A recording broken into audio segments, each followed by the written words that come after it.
Okay guys, तो आज के इस वीडियो में हम लोग कवर करने वाले हैं मैथ क्लास 8 एक्सरसाइज 8B का क्वेश्चन नंबर 23 से लेकर 26 तक।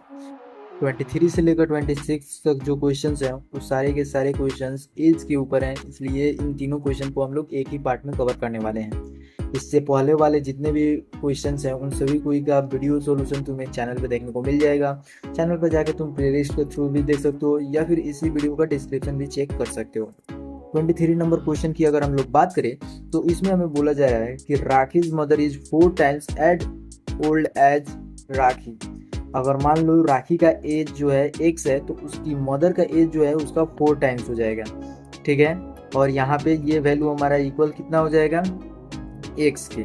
लेकिन आगे क्या बोल रहा है कि आफ्टर 5 years हर mother will be 3 times as old age she will then find their present age. तो देखो यहाँ पे क्या करना होगा तुम्हें।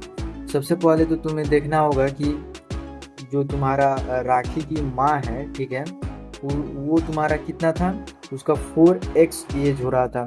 आफ्टर 5 years में 5 साल इसके में भी जुड़ जाएगा और 5 साल राखी के भी एज में जुड़ जाएगा। तो राखी का एज जो है वो तुम्हारा x+5 हो जाएगा और राखीज मदर का जो एज है वो तुम्हारा 4x+5 हो जाएगा। ये बात तो समझ में आ गया, ठीक है। आफ्टर 5 years यहाँ तक का काम हो गया। Her mother will be 3 times as old as C. अब देखो ये जो वैल्यू तुम्हारा 4x+5 निकल के आया, ये 3x+5 ये ब्रैकेट में अगर कर दे रहे हैं तो ये इसके इक्वल आ जाएगा हमारा ये वाला वैल्यू। समझ में आया? अगर नहीं समझ में आया तो इसे क्लियर करते हैं और अच्छे से लिखते हैं। देखो कह रहा है राखी की मदर का जो एज है वो 4 टाइम्स है राखी के एज के। तो सबसे पहले तो यहाँ पे मान लेना let the age of Rakhi be x year, ठीक है। यहाँ पे हम लोगों ने इसका एज मान लिया। अब यहाँ पे हम लोग राखी की मदर का एज मान ले रहे हैं। राखीज मदर ये हमारा किसके इक्वल हो जाएगा, 4x के इक्वल हो जाएगा। 4 टाइम्स बोला है ना यहाँ पे, तो इसलिए ये 4x ईयर हो जाएगा, ठीक है। ये हमारा समझ जाना है, ठीक है। अब अकॉर्डिंग टू क्वेश्चन पे चलते हैं, ठीक है। क्वेश्चन के अनुसार अगर हम लोग आए तो कह रहा है 5 ईयर बाद, तो यहाँ पे लिखो 5 years लेटर। यहाँ पे हम लोगों ने 5 years लेटर लिख लिया या फिर 5 years जो है आफ्टर भी लिख सकते हो, ठीक है। तो यहाँ पे राखी का जो एज है वो क्या हो जाएगा, वो हमारा x+5 हो जाएगा। राखी मदर का एज कितना हो जाएगा, तो वो हमारा हो जाएगा सर 4x+5।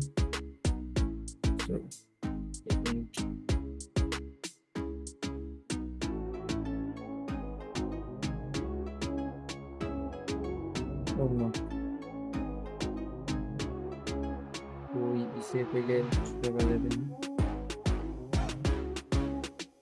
तो ये देखो ये वैल्यू हमारा किसके इक्वल हो जाएगा, 4x+5 के इक्वल आ जाएगा। कोई डाउट?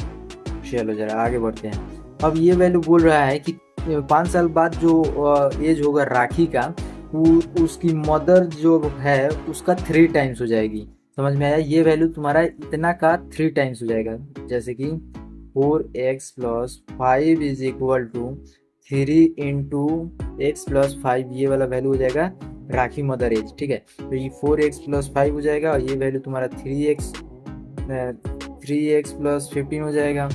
ये हम लोगों ने लिख लिया। इधर से इधर ला लेंगे तो 4x माइनस में 3x आ जाएगा। ये वैल्यू उधर जाएगा तो नेगेटिव हो जाएगा, तो ये वैल्यू 15 - 5 ईयर्स हो जाएगा।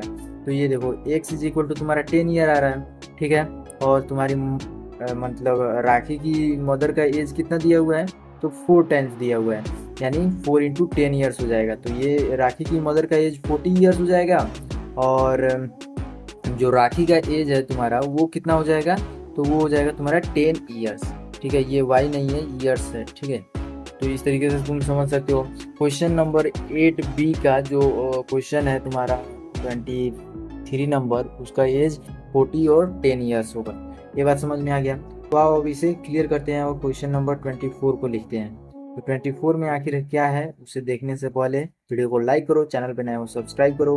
बाकी वीडियोज़ का सोल्यूशन भी तुम्हें प्लेलिस्ट में दिख जाएगा, तो तुम उन सभी को भी देख सकते हो। फिलहाल क्वेश्चन को लिखते हैं। देखो यहाँ पे 24 नंबर क्वेश्चन तुम्हारे सामने ये रहा।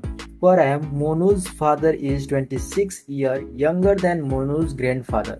अगर मोनू के फादर का जो एज है उसे अगर हम लोग देखा जाए तो वो मोनूज के ग्रैंडफादर का जो एज होगा उससे 26 कम है। तो यहाँ पे एम एफ से मोनूज के फादर का दर्शा रहे हैं और एम जी से मोनू के ग्रैंडफादर को।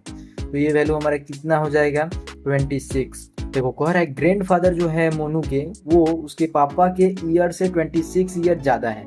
उसी बात को यहाँ पे लिखा हुआ है Monu's father is 26 year younger. Younger का मतलब होता है छोटा, ठीक है, देन मोनूज ग्रैंडफादर। समझ में आ गया, 26 ईयर छोटे हैं तो ग्रैंडफादर का जो एज हो जाएगा मोनू के फादर प्लस जितना एज होगा 26 कर देंगे तो मोनूज के ग्रैंडफादर का निकल जाएगा। अब देखो बोल रहा है 29 ईयर्स ओल्डर देन मोनू। जो मोनू के फादर हैं उनका एज अब देखो कितना हो रहा है, कह रहा है मोनू से 29 ज़्यादा है, ठीक है। तो सबसे पहले तो तुम्हें मोनू का एज मानना होगा कि कितना होगा। मोनू का एज अगर तुम x मानते हो तो मोनू के फादर का x कितना हो एज कितना हो जाएगा, तो वो हो जाएगा तुम्हारा x प्लस 29। तो x प्लस 29 ये वैल्यू तुम्हारा मोनूज फादर का हो गया, ये वैल्यू मोनू का हो गया। अब देखो मोनू के ग्रैंडफादर का एज, अब ये तो फादर का एज था, यहाँ पे हम लोगों ने देखा था कि अगर मोनू के फादर के एज में अगर 26 को ऐड करेंगे तब जाके मोनू के ग्रैंडफादर के एज के इक्वल आएगा। तो ये वैल्यू हमारा x प्लस 29 प्लस 26 हो गया, ठीक है। अब ये वैल्यू तुमने देख लिया तीनों कोई के एज का। अब बोल रहा है तीनों कोई के एज का अगर हम लोग सम देते हैं तो वो आता है हमारा 135 ईयर्स का। तो हमें बताइए कि क्या इन तीनों में से एक एक का एज कितना होगा। तो आओ जरा सॉल्व करते हैं। सबसे पहले तो यहाँ पे लेट कर लेंगे, let the age of Monu be x year. यहाँ पे हम लोगों ने मोनू का एज मान लिया x ईयर। अब देखो मोनू का फादर को हम लोग mf से डिनोट कर रहे हैं। मोनू का फादर का एज हो जाएगा x प्लस 29 ईयर्स, ठीक है। और ये देखो यहाँ पे बोल दिया है ये जो मोनू फादर जो है ना ये एंड के बाद नहीं लिखा है। तो मोनू फादर के तुम समझ सकते हो लाइन के स्टेटमेंट से, मतलब जो भी क्वेश्चन है तुम्हारा उससे समझ जाओगे कि क्या क्वेश्चन कर रहा है। तो ये वैल्यू होता है, ठीक है। और यहाँ पे देखो अब मोनू के ग्रैंडफादर का एज अगर हम लोगों को बताना है तो ये वैल्यू में अगर हम लोग 26 ऐड करेंगे तब जाके इक्वल होगा। तो ये वैल्यू हमारा जो है x प्लस 29 से सही से करते हैं तो देखो 29 प्लस में क्या हो जाएगा 26। अब ये वैल्यू को अगर तुम कैलकुलेट कर दिए तो x प्लस 5 हो गया, ठीक है। तो ये जो है तुम्हारा कितना हो गया x प्लस 55। ये चीज़ किसका हो गया, तो ग्रैंडफादर का एज, ठीक है। अब तीनों कोई का एज का सम निकाल दो, वो तुम्हारा इक्वल हो जाएगा 135 के इक्वल, ठीक है। तो देखो यहाँ पे हमारा x हो जाएगा, यहाँ पे x प्लस 29 हो जाएगा, फिर यहाँ पे x प्लस 55 हो जाएगा। अब इक्वल टू में कितना आ जाएगा 135। x 3x है तो 3x हो गया, फिर प्लस में ये वैल्यू और ये वैल्यू हो जाएगा। तो ये वैल्यू और ये वैल्यू हम लोग ऐड किए तो 4 और ये वैल्यू हो गया हमारा 7 और एक 8 और ये वैल्यू हमारा 135। क्लियर है बात। अब देखो यहाँ पे जरा, यहाँ पे जो वैल्यू तुम देख रहे हो 3x, ये हमारा 84 को उधर जाएगा तो कितना आ जाएगा हमारा 135 माइनस में 84। अब देखो ये 5 में से 4 गया तो 1, 13 में से 8 गया तो 5, 51 हो गया हमारा 3x। अब x का जो वैल्यू आया हमारा यहाँ से आ गया 17 3 जा 51 होता है, ठीक है। तो इस तरीके से x का वैल्यू हमारा 17 आ गया। अब देखो यहाँ पे मोनू का एज कितना हो जाएगा, तो 17 हो जाएगा। 17 में हम लोग 29 ऐड करते हैं तो देखो 17 प्लस 29, 7 प्लस 9 कितना हो गया 16, तो 1 हो गया कैरी, और 2 प्लस 1 3 और एक 4, तो 46 ईयर जो है तुम्हारे मोनू के फादर का एज हो जाएगा। अब इसी में 26 और जोड़ दो तो 26 प्लस 46, ये वैल्यू हमारा 12 हो जाएगा, ये वैल्यू हमारा 7 हो जाएगा। तो ये 72 ईयर्स जो है वो मोनू के ग्रैंडफादर का एज हो जाएगा। इस तरीके से समझ में आ गया क्वेश्चन नंबर 24। अब इसे क्लियर करते हैं, 25 को लिखते हैं, ठीक है। तो यहाँ पे हम लोग इसे क्लियर करेंगे। क्वेश्चन नंबर 25 में देखो क्या कह रहा है। क्वेश्चन नंबर 25 ये रहा, कह रहा है a man is 10 times older than his grandson. मान लो ग्रैंडसन का एज एक्स ईयर है, तो मैन का एज कितना हो जाएगा, 10x हो जाएगा। ठीक है, और ये बोल रहा है कि इसका जो 10x ईयर है, ये वैल्यू हमारा इसके एज से 54 ज़्यादा है।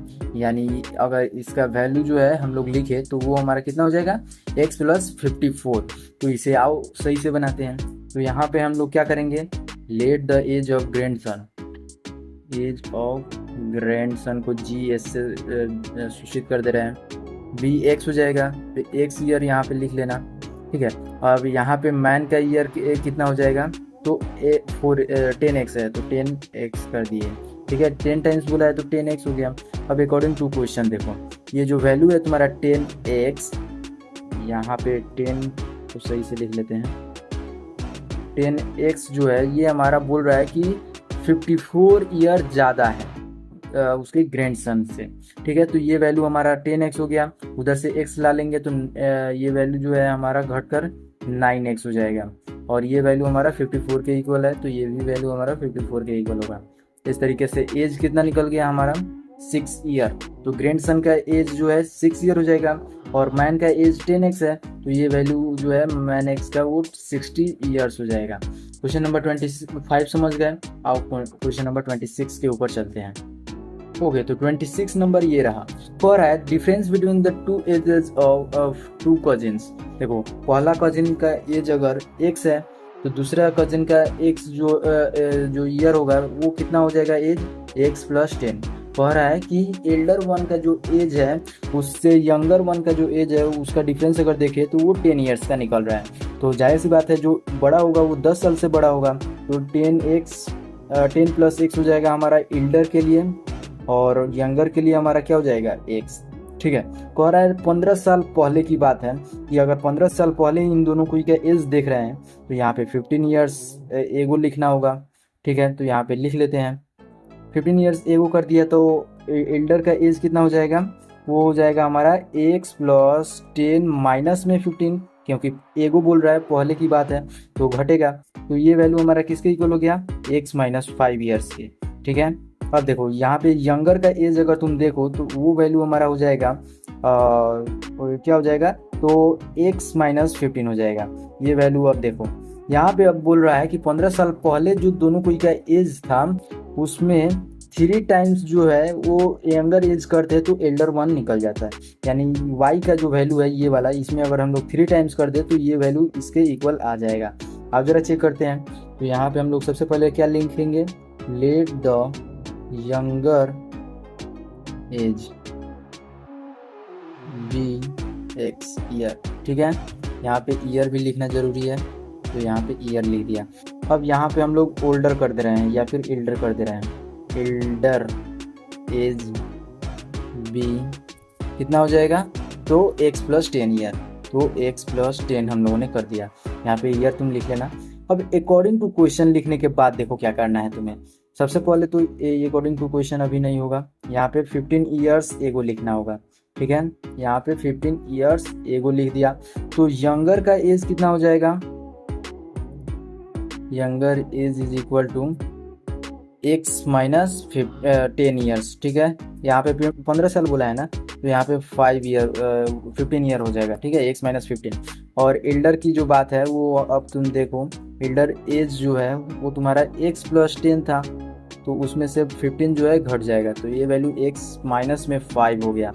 अब ये वैल्यू बोल रहा है तो अकॉर्डिंग टू क्वेश्चन कर लो, अकॉर्डिंग टू क्वेश्चन हो जाएगा। अब देखो जरा, अकॉर्डिंग टू क्वेश्चन लिख लेने के बाद तुम्हारा जो क्वेश्चन कह रहा है कि यंगर वन का जो एज है उसमें अगर 2 टाइम्स कर दे हम, तो वो वैल्यू हमारा एल्डर वन के एज के निकल जाएगा। तो एल्डर वन का एज हमारा x माइनस 5 ही था। अब देखो यहाँ पे x minus 5 is equal to 2x minus 30 हो जाएगा। अब ये वैल्यू अगर इधर आएगा तो निगेटिव, या फिर ये वैल्यू इधर जाएगा तो निगेटिव हो जाएगा, तो x को उधर भेज देते हैं और 30 को इधर ला लेते हैं, तो 30 माइनस 5 हम लोग हो जाएगा, और ये वैल्यू हमारा x हो जाएगा। तो 25 ईयर्स जो है यंगर का एज निकल गया, और एल्डर का एज अगर तुम देखो तो वो है तुम्हारा x प्लस 10 ईयर्स, तो वो वैल्यू तुम्हारा कितना हो गया, 25 प्लस 10, तो ये हमारा 35 ईयर्स निकल कर आ गया। तो इस तरीके से क्वेश्चन नंबर 26 को भी हम लोगों ने सॉल्व कर लिया।